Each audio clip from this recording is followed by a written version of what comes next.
Before I start my presentation, let me introduce myself. My name is Delika Norsaputri. My NRP is 13041901113. First, we discuss about aggregate demand and equilibrium output.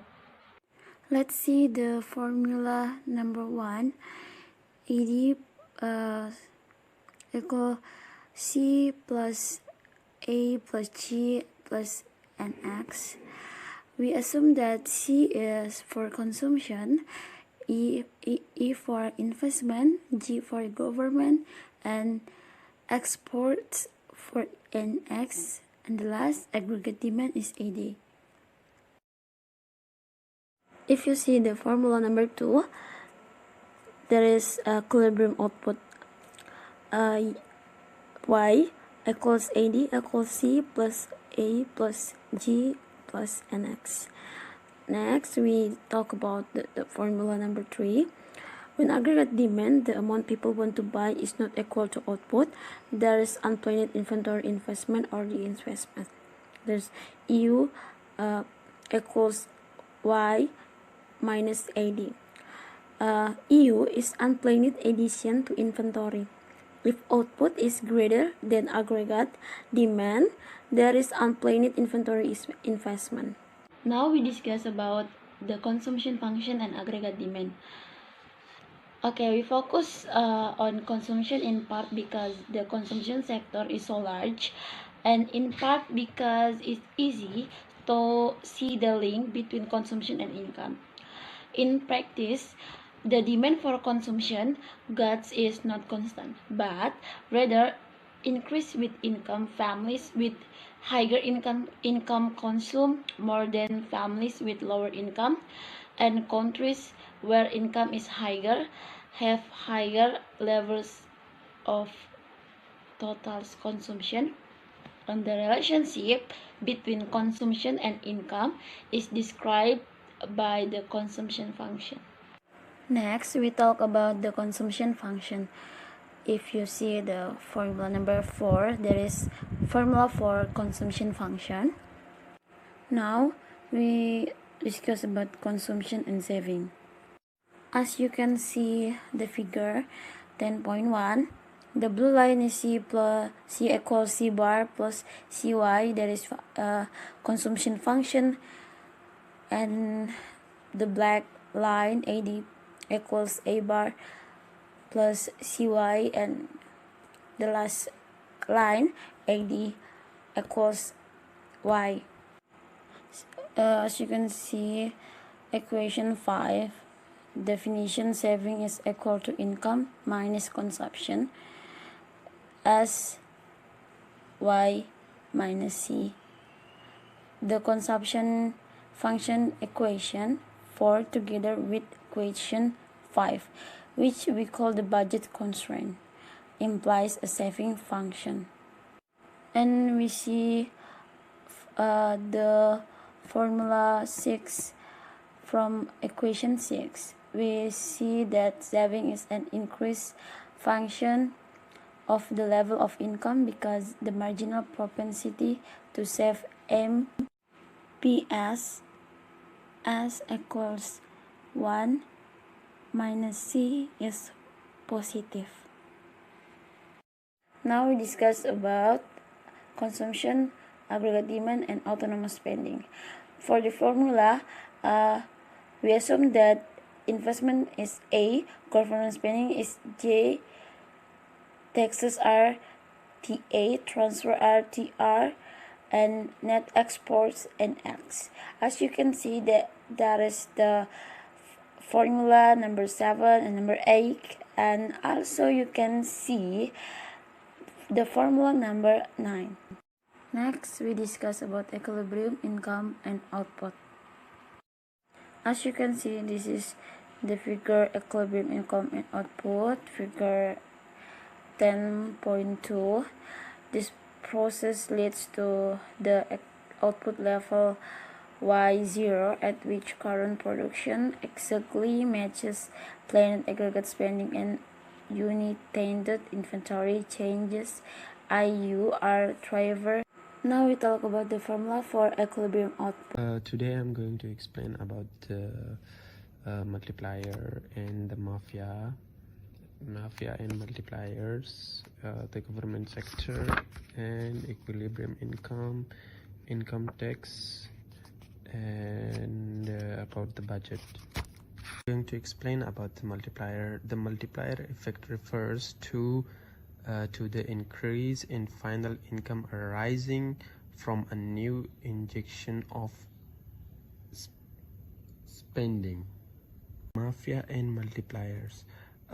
Estimates on local data allows us to address common problems in the time series analysis, such as the risk of confounding the effect of physical and monetary measures. The government spend multiplier instrument variables and GEL classification. This one is the government sector. Public sector include public goods and governmental services such as the military, law enforcement, and etc. Income tax. Taxation is the method by which a government gains revenue to spend on the things like public service and welfare and etc.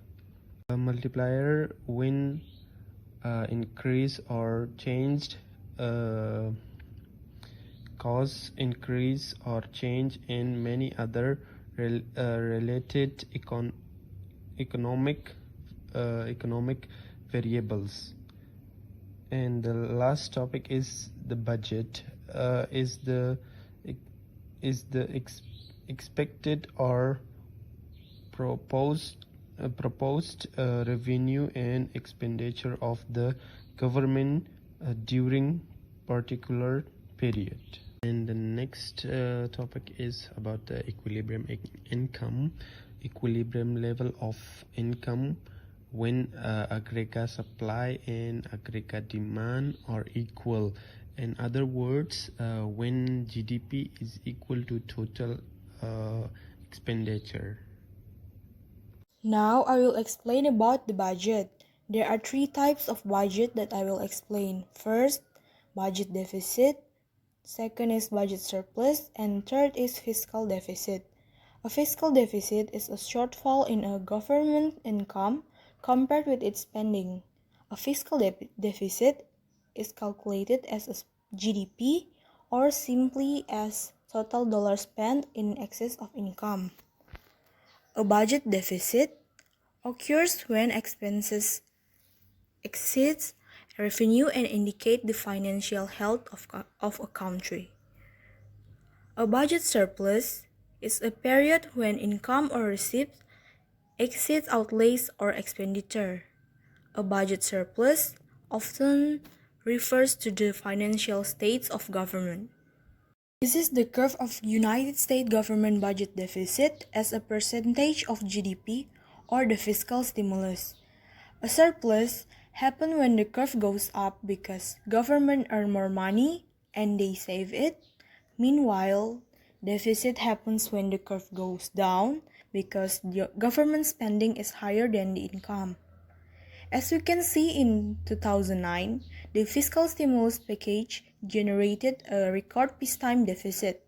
Over the long sweep of history, the federal government typically ran surplus in peacetime and deficits during war.